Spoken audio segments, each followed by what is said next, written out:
Sa isang liblib na bayan sa paanan ng bundok itom, may isang matandang mangingisda na nagngangalang Laryo.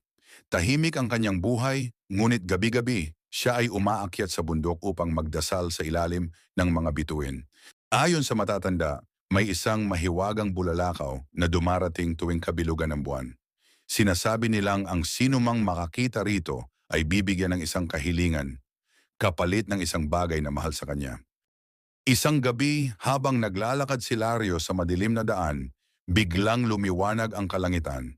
Isang bulalakaw ang bumagsak sa tuktok ng bundok.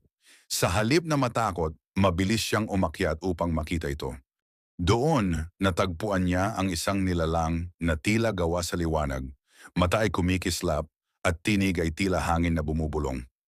Lario, wika nito, isang kahilingan lang at ito'y tutuparin ko. Hindi nagatubili ang matanda. Nais ko na gumaling ang aking nag-iisang apo si Amira na matagal nang may karamdaman.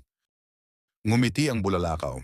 Tutugunin ko ang hiling mo, ngunit kapalit nito, kailanman ay hindi ka na makakakita ng gabi o bituin. Ang iyong mga mata ay mananatiling sarado. Mabigat man sa puso, pumayag si Lario. Sa isang iglap, isang mainit na liwanag ang bumalot sa kanya at tuluyang nagdilim ang kanyang paningin. Kinabukasan magaling na si Amira. Ngunit si Lario ay nanatiling bulag. Gayunpaman hindi siya nagreklamo.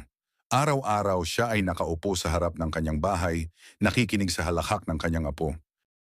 Hanggang ngayon sinasabi ng mga taga-bundok itom na tuwing kabilugan ng buwan, may liwanag na bumababa sa tuktok nito at isang tinig ang bumubulong sa hangin. May mga sakripisyo na mas maliwanag pa sa anumang bituin.